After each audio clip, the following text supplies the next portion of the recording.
Hey everybody, and welcome to the weekly scopes from the 30th of April right up until the 6th of May. There's a lot going on this week. We've got a lunar eclipse. I'm going to put that in a separate audio, so check out the link in the description or in the playlist wherever you're listening to this. Also, we've got Venus entering Gemini, and we also got Mars coming back in bounds, which I'm going to talk about on this audio. And we've also got Pluto going retrograde on the 1st of May tomorrow, which I'm also going to put in a separate audio, and there'll be links, so if you want to find those and listen, I'll be grateful. Thank you. So I'm going to get right into it. So I'm doing something new because it's the start of the month, so I'm just going to start saying where the planets are. And remember that this is based on constellational astrology, so Vedic astrology, where the planets or luminaries, which are the sun and moon, are at any given time in the sky. So at the moment the sun is in the constellation of Aries, the moon is in Leo, Mercury is in Aries, Mercury is also in retrograde, Venus is in Taurus and is also out of bounds, Mars is in Gemini and is also out of bounds but coming back into bounds this week. Talk more about that later. Jupiter is in Aries, Saturn is in the constellation of Aquarius, Uranus is in the constellation of Aries, and Neptune is in the constellation of Pisces.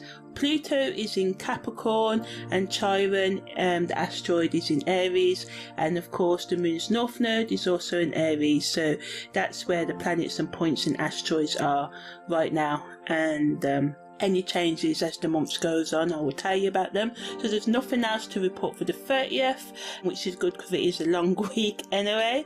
And also on the 1st of May, we've got Pluto going stationary retrograde at 9 minutes past 6 p.m.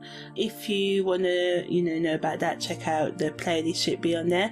Moon void of course also starts at 32 minutes past 6 all times are GMT times. This is a time when astrologers say to put things off, and if you feel like you need to put important things off, then you should do so. And then it's a short void of course, because at 19:52, so 7:52 p.m, the moon goes into the constellation of Virgo. So when the moon goes into Virgo, it's like your grandmother coming over, elder relatives or friends coming over to clean your house and organise your closet. On one hand, you get a sense of clarity that allows you to tackle any task with precision and efficiency. You finally have the energy to organise your sock drawer or clean out your fridge. But on the other hand, Virgo, as we know, can be quite nitpicky. That's why they're one of the most hated zodiac signs, along with Gemini and Scorpio. I don't know why. I mean, each of the 12 constellations has its pros and cons, which are equal, but anyway, hey ho. So yeah, Virgo moon, prepare to get lost in details and people obsessing over every little thing you say or do. Perfectionism, even you can become like that even if you're normally messy. Just remember, getting things done is better than perfect, because sometimes we've all been guilty of it. We can procrastinate because we're like, oh, I ain't got this and I ain't got that, but we have to just sometimes start and do it, and we can learn as we go along. And it just seems so counterintuitive to do it that, because it's like, no, we should have all our ducks in a row, if say in the UK, but no, I've found that sometimes we just have to start or we never get started. Me and this podcast is a prime example. So yeah, if you're looking for the best use of this transit, take a break from social media, focus on your self-care routine, because as I said, Virgo can be worry war energy and people can get answers about things. So chill out, take a bath, read a book, do some yoga, some tai chi. Anything that helps you relax and get grounded will be beneficial during this time. And if all else fails, just remember, when the moon eventually moves into Libra, you can go back to your messy, indecisive, unorganised ways. So yeah, and if you want to know more about the moon in Virgo do's and don'ts, then that's in the playlist as well. Also today, as well as the moon being in Virgo, the sun and Mercury make a conjunction. So these two authoritative planets talk to each other today, so this can make us be more talkative, yeah. increase our concentration, have a more stronger sense of awareness and intent, but we may lack objectivity, seeing things from others' perspectives. Also, we can talk more than we listen as well, you know, and ignore authority or try and be bossy, and this can cause the arguments. Also can be an increase in gossiping as well, and ego, selfishness behaviours, and also a lot of miscommunication, so watch out for that. Also today the sun is in a semi-square with Neptune, so this adds to, you know, deception in words and actions. People may want to escape from reality and indulge in deceptive behaviour. So some people want to be lied to today because they don't want to, you know, face the reality. So as we know, the Sun and Mercury both are represent sort of like masculine energy, because, you know, Gemini is a yang sign, although Virgo, which is also ruled by Mercury, is a yin sign. So today there can be a lot of misuse of our masculine, egotistical sort of energy, so just watch out for that. Regardless of what sexual expression you are, you know that we can misuse our masculine energy today, or be fooled by those who use their masculine energy to sort of like maybe bully or deceive us in some other way, in more subtle ways, because, you know, bullying is more upfront. So just watch out for subtle deception. But as I said, some of us will want to be lied to today because of this Sun semi-square to Neptune as well. So check all facts. I'm not saying like be paranoid and think people are lying to you, but just check, and if something sounds good to be true, maybe it is. And also this energy can help us with our creative, our travel and our music as well, but also, you know, can cause disappointments in romances and stuff like that, so watch out for that.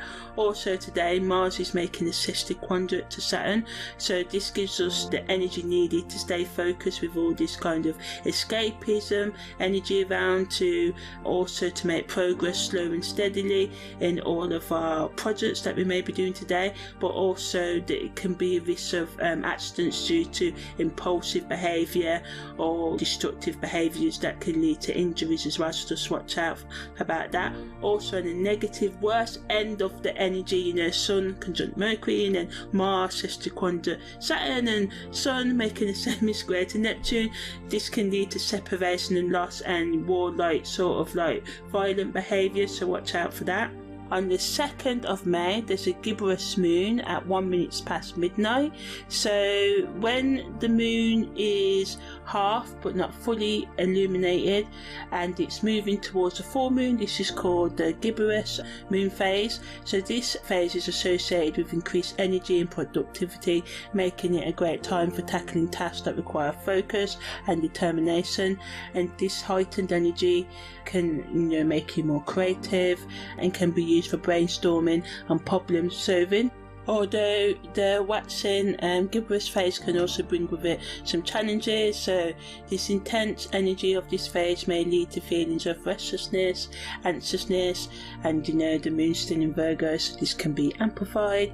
So again, it's essential to take breaks out and engage in self-care to avoid burnout, and watch out for any impulsiveness, making rash decisions. It's important that you take a step back and carefully consider all options before making any major choices. Overall, this transiting Gibbous Moon phase can be a powerful time for productivity and creativity, but it's essential to stay grounded and mindful for and watch out for any negative effects. Venus also enters Gemini today at 9:20. If you want to know more about that, check out the playlist.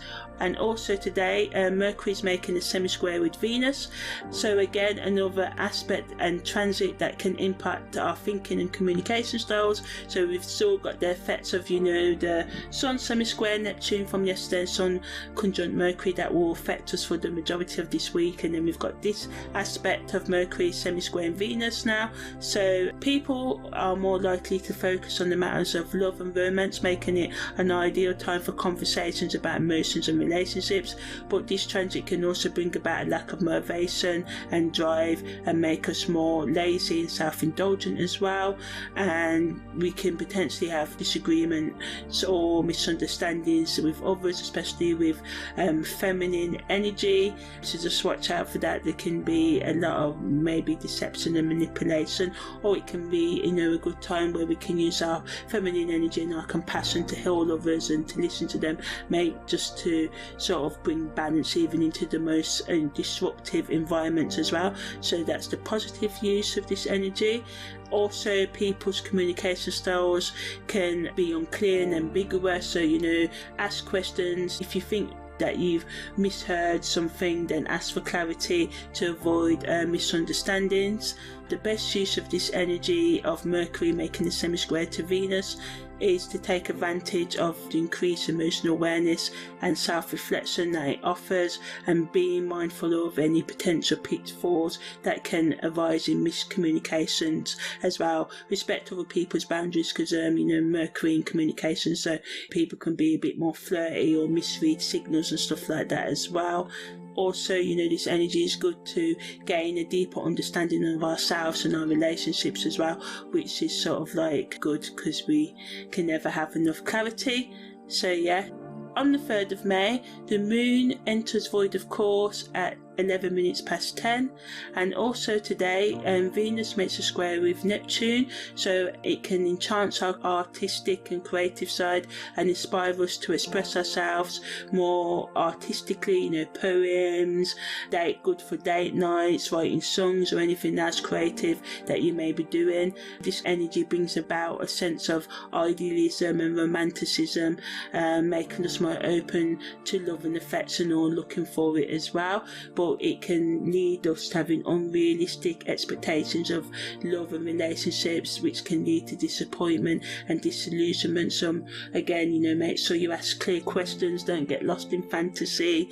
But it's also good to, you know, daydream. Some of you may see a delivery driver or someone else in passing, fantasize about them. Sometimes, you know, healthy daydreaming is okay, but just make sure you don't push anybody's boundaries or think someone's going to marry you but they're going to leave you and stuff like that. So just make sure you are, you know, a bit logical with it as well. Or if you know, letting yourself get lost in fantasy, know that you're doing that so that you don't get disappointed in the long run, because although it may be tempting to get swept up in romantic fantasies, it is important to also stay grounded in reality and maintain a clear understanding of your relationships and your creative projects, rather than, you know, getting too carried away. So yeah, you know, have fun, be creative, daydream, but be grounded. So yeah, I said that twice because, you know, there's a lot of Neptune energy floating about this week. And the best use of this transit is to stay true to yourself and your values. Don't degrade yourself for love or anything like that, or let others manipulate you, and don't do that to others as well. But also embrace, you know, being more intuitive, creative, and being a bit more romantic in a healthy and balanced way rather than the self-deluding way. So yeah, that's the 3rd of May. On the 4th of May, the moon enters Libra. So when the moon is transiting in Libra, it brings balance and harmony to our lives. This is a time when we can seek diplomacy and compromise in our relationships and strive to create a peaceful, harmonious environment. The Libra moon encourages us to find beauty in our surroundings and appreciate the arts. We may also feel a strong desire to connect with others and form meaningful relationships during this time. However, it's essential to be aware of the potential drawbacks of the Libra moon, such as indecisiveness and the tendency to avoid confrontation at all costs, even if you know you do need to stand up for yourself, so watch out for that. The best use of this energy is to focus on creating balance in all areas of your lives and respecting other people's boundaries, and make sure that you do your best so they can, well, yeah, make sure other people don't cross your boundaries basically. So yeah, it's an excellent time to engage in activities that promote harmony and cooperation, such as, you know, mediation or collaborative projects, sorting out any disagreements in a peaceful and calm way, asserting yourself, as I said, in the calm way. It's also excellent important to improve your relationship with others and find common ground with them as well. And it's important to be cautious of becoming too dependent on others at this time for your own sense of balance and harmony. Nurture yourself, look after your emotions, try and make decisions, although it can be hard right now. The Libra moon encourages us to find inner peace and balance while also developing positive relationships and connections with those around us. So yeah, also today on the 4th of May, the moon's north node goes stationary retrograde at 1 minute past 11 at night. And today's transits, we've got transiting Venus making a sextile to Jupiter, so this can increase our sense of pleasure or seeking pleasure and enjoyment in our lives. It's a nice energy to take the opportunities to be more social, and some of you may come into contact with influential people who can be beneficial for your career advancement, personal growth and networking, or just love life or any other business you've got going on. As I said, watch out for doing too much, as in overindulging in food, drink or any other pleasures or intoxicating sort of like substances, but the moon's in Libra to help us manage that. Balance and moderation are key during today to avoid any negative consequences. Also, Venus sextile in Jupiter can make us more lazy, lacking motivation, not wanting to keep up with our work and other responsibilities and stuff, so people may let you down or you may let people down, or just prefer to have fun rather than work hard at work, which could get you in trouble. Anyway, the best use of this transit is to enjoy the present moment, connect with others and be open to new opportunities while maintaining balance and meeting your responsibilities in your life that you got to do over the next couple of days.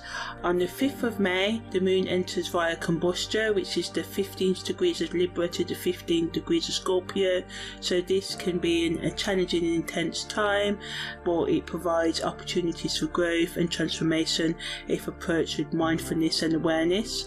So again, it's good to prioritise self-care over the next couple of days while the moon's in the 15th degree of Libra and going into Scorpio, and just take care of yourself and try not to get involved in intense obsessions and stuff, and seek help if you feel like you're getting overly paranoid or in too deep in whatever it is you're doing.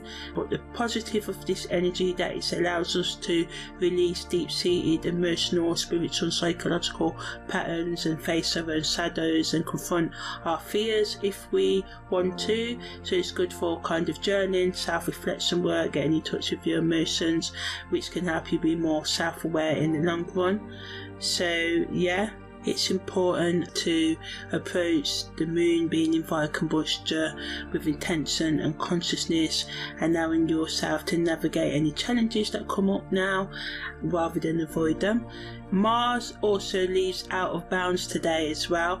So Mars in astrology represents our ability to take action, our drive, our passion and physical energy. When Mars is in bounds in astrology, it means that he has returned to its normal place in the sky after being beyond the limits of its orbit, which is called Mars out of bounds. So during this time, this energy allows us to become less impulsive and reckless, because Mars out of bounds can make us more reckless than normal. So yeah, as I was saying, specifically when Mars comes back in bounds, it's when it passes from out of bounds to within bounds. So this means that out of bounds is anything from 23.27 degrees north or south of the equator. So it was past 23.28 degrees and now it's come back in bounds. So when it's out of bounds, it can be more unpredictable, more erratic, but when it comes back in bounds, we become less rebellious, as I said, and Mars energy is more manageable, so we'll be more focused on our work, not trying to push ourselves, especially those who have got strong fire energy in their chart may have found themselves over the past couple of weeks being more pussy and stuff. This energy allows us to act with more focus, courage and determination rather than just pushing our energy out there just because we can as well. How Mars inbounds affects you depends also on your natal chart as well. So ultimately this allows us to become more focused in our personal spiritual growth and self-empowerment, attempts respecting other people's boundaries more, becoming more positive and using our energy in valuable, constructive, efficient ways rather than self-destructively.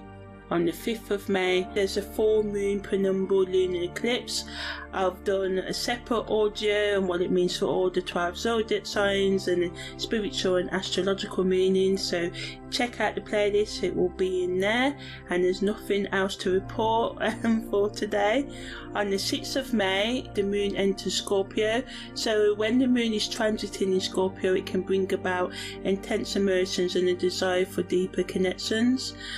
So it allows us to tap into our intuition on the positive end, become more emotional, intelligent and aware, and have more passion and determination for our goals and our feelings and in our relationship as well, which is also very good for date nights and stuff like that. It can also help us do some self-reflection, self-discovery, as Scorpio is known for its depth and willingness to explore the darker aspects of life, the things we repress. So, thinking about your authentic sexual desires or any psychological emotions that you have pushed deep inside within you, you'll be more open to exploring them and dealing with them during this transit. On the negative end, it can make us more jealous, possessive and even more obsessive right now, so it's important to try and balance these emotions and not let them get the better of us, but without ignoring them as well. And Scorpio energy, as we know, can be very secretive, so it's important to be mindful of any tendencies to keep things hidden or avoid vulnerability at this moment over the next couple of days, because this can just push people away and stuff, especially if you're in a relationship. If you need space, say you need space, but try and be open to the deeper side of life if you can. The best use of this transit is to embrace the intensity and use it as an opportunity for growth and transformation, while also being mindful of your emotional boundaries and taking care of yourself and nurturing yourself and just being gentle with yourself and others. If you want to know more about what to do with the moon in Scorpio, check out the playlist. So yeah, that was the weekly scopes from the 30th of April right up until the 6th of May.